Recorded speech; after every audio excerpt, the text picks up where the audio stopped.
even before I became a Muslim, I said, ain't nowhere in the world a person could just live his life the way he wants to live his life, and he or she according to what they want to do. And when they drop dead, it's it. They just in eternity asleep. That doesn't make sense to me.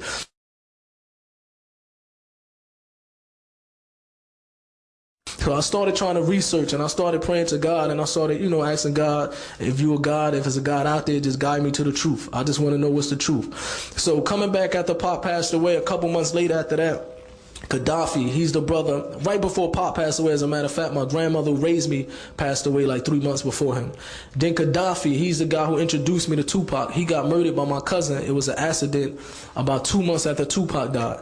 And then a couple months after that, I had a brother who committed suicide. So it was like back-to-back deaths. So that really, really opened my heart, man. And I said, man, I need to get it together, man, because people dropping dead left and right around me.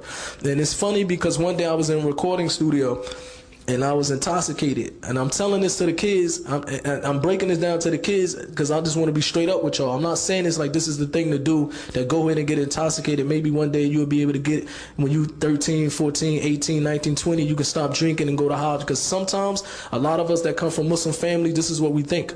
Man, we can have a lot of fun, man. And some coaches, they think Hajj is for old people. Man, I can get drunk now, and when I'm 50, I'll go to Hajj, and that's it. But we don't never know when the angel of death gonna snatch our soul. So we don't even want to play with that. You know what I mean? Because you don't want to drop dead the day that you try to experience with some drugs or something like that. You don't even know if you're gonna drop dead that day. So I'm trying to tell the kids, don't even play with it. Especially all the kids, man, but especially the Muslim kids. So I was in the studio, and I got in a fist fight with my little brother. And it happened to be a Muslim in the studio who broke the fight up. He was in the parking lot of the studio, he broke the fight up. And I remember just having so much anger in me. Like growing up, I had so much anger, but I was like every day, man, I'll just get intoxicated. Wake up the next morning, probably did something that I'm ashamed of, so I run and get drunk again, man. Like, man, I was living a life that I didn't even want to be sober no more. Like, I wanted to stay numb as best to my ability. I said I have to stay numb every day. So the brother who broke the fight up, he talking to me, he said, what's your name? I said, Muta, I'm from Jersey. He knows there was a lot of Muslims in Jersey. He said, are you Muslim? I said, yeah, I'm Muslim. I don't know nothing about Islam. All I knew was about the nation of Islam, and I said I could never be a Muslim because Muslims killed my parents. So when he started talking to me, he said, I'm going to invite you over to the masjid. You come to the masjid. And when I came to the masjid, I seen different people there. I seen the brotherhood that I never seen before. Of course, in the music industry, we all claim that we have brotherhood, but once the money start kicking in, the brotherhood breaks up real easy. So when I seen the brotherhood of the Muslims, I was surprised. And I said, you know what? I want to go home and I want to study Islam more. I'm going to go get the Malcolm X video, and this time I'm going to watch it sober. So I said, I'm going to watch it sober, man. So when I watched it, and when I seen what Malcolm X did when he went to Hajj, and when he came back, and when I noticed that how he exposed the Nation of Islam, and I started getting the teachings of the Nation of Islam and the teaching of Islam, and I know that there was two different belief systems. I know that Islam teaches you that God is one, that he's the creator of the heavens and the earth, that he's not a male, he's not a female. Nothing in the heavens and the earth is like Allah. There is nothing like God. And Islam, the Nation of Islam, was teaching that God is a black man. He walked in Chicago one day, he had a suit on with a bow tie, things like that. It just didn't make sense to me.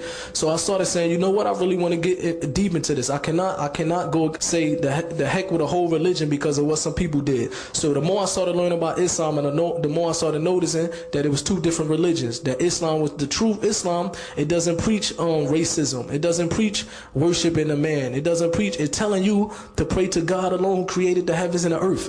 And it's telling you that he created Adam first, and from Adam he created his wife Eve, and from them two he created countless of generations and numerous of people on the face of the earth. So I said, man, this is just natural. It makes sense. This just makes sense so natural that even though I didn't know too much about it, I said, man, the God that I want to pray to is a verse in Ayatul Kursi, where Allah said that he's the creator of the heavens and the earth, and that he rose over his throne and he created the heavens and the earth, and he feels no fatigue in protecting it. And I remember my grandmother, and being that I was a Christian in the religion, I'm not here to shoot shots at nobody's religion, but the truth is the truth. And I remember in the religion, my grandmother used to say, well, God made the heavens in 7 days, 6 days, and he took a rest on the 7th day. So even growing up, I said, man, God get tired. It just really didn't make sense to me. So when I read about Islam, when Allah said that he feels no fatigue, that he doesn't get tired, I said, this is the Lord that I want to pray to. A God that when I'm up, I don't want him to be asleep when I'm praying to him. He doesn't get tired. So I started trying to get more into Islam and started reading more about it. And I said, as a matter of fact, I watched the Malcolm X video and I said, I want to go to Hajj. When I seen Malcolm X, I said, Alhamdulillah, I want to go to Hajj. I didn't really know too much about Hajj. I just got up some money and I went to Hajj. And when I was walking down Hajj, I seen two brothers, one of the brothers right here, not to put him on the spot. I knew this brother since I was a kid. I didn't know he was Muslim. I'm walking down the street in Medina University. Brother, his name Abdul Ali, but we know him as Wap, you know what I mean? So when I see him walking down the street, I'm looking at him, and he looking at me, and he said, where you from? I said, Irvington. He said, man, you in the middle of Saudi Arabia. What you mean, Irvington? Nobody know what Irvington is. And then, and next thing I know, he looked at me like, wait a minute. And we clicked from there. I said, man, what you doing out here and things like that. And it was a blessing. And then I ran into another brother that I knew from Gaddafi. His name was, we used to call him Beans. His name was Shadi Muhammad. And when I ran into that brother, he's a student at the University of Medina. It was a blessing because when I ran into these brothers, I didn't know too much the rights of Hajj. They started teaching me the rights of Hajj. They started telling me to do this and do that, man. Literally, it was a blessing because the brothers I was with, they didn't teach me nothing about Hajj. And the books that I was reading, it wasn't authentic. It wasn't authenticity. You know what I mean? It wasn't the truth about how you perform Hajj. So it was a nikmah from Allah that I ran into these brothers. I got excited. I started calling Jersey, putting all my brothers on the phone, like, look who's out here in Medina, Saudi Arabia, and we were soup, you know? So after that, I came back to America, man, and when I tell the people I came back, man, it's a real talk, man, that I felt so good that nothing on the face of the earth never made me feel the way I felt. I really, really thought it was the Zamzam water. I was telling people, man, it's something in that water. It gets you this feeling that nothing in the face of the earth had me that's feeling, man. Wallahi, I thought it was a Zamzam water. I'm talking about to the point I was running it every day. Like, I got to get some more of this, huh? So, alhamdulillah, man, when I came back, I remember the feeling that I had, man, and I started hanging around the wrong people. And I started going back into the recording studio, and eventually, I remember that feeling just disappeared.